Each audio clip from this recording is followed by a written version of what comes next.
Chapter 7. The sky is falling. The next thing Jack knew, he was lying on the stone patio. The patio stones were trembling. A rumbling sound came from the ground.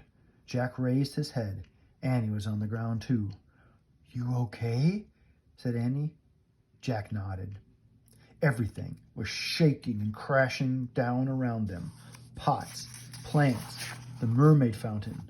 Water from the goldfish pond sloshed onto the patio, and Jack and Annie. Both of them jumped up just as the roof tiles began falling into the garden. "We better get inside," said Jack. He grabbed his leather bag. Then he and Annie stumbled into the scroll library.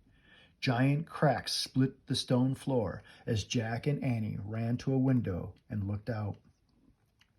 Glowing rocks were bursting through the sky above Mount Vesuvius. The whole top of the mountain had blown off.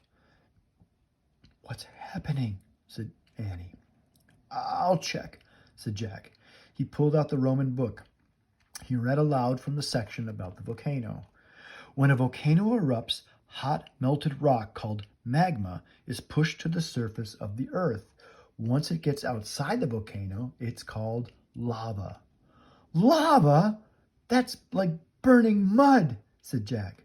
"It covers everything," cried Annie. Jack kept reading.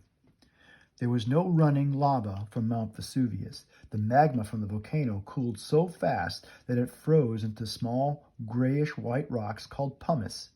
A pumice rock is very light and has holes in it like a sponge.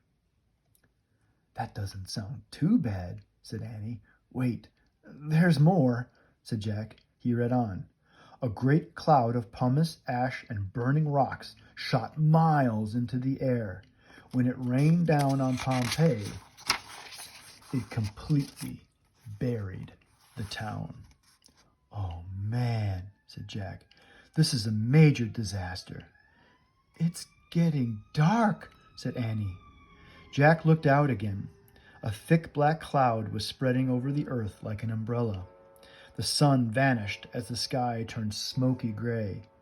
"That must be the cloud of pumice and ash," said Jack. Just then the ground trembled again. Chunks of plaster from the ceiling fell on the scrolls. "We have to get out of here," said Annie. They ran from the scroll library into the garden. Ash and pumice began to fall. "We have to cover our heads," said Jack. They hurried from the garden into the dining room. "Look, pillows," said Annie. "Let's put them on our heads." They hurried to the couches beside the table and each grabbed a pillow. "Tie it around your head with your belt," said Jack. They both pulled off the belts from their tunics. They tied the pillows like giant hats. A chunk of ceiling crashed down near them. "Let's get out of here," said Jack. They stepped over pieces of fallen roof tiles and ran to the main hall. They pushed open the front door. A blast of heat and dust nearly knocked them over.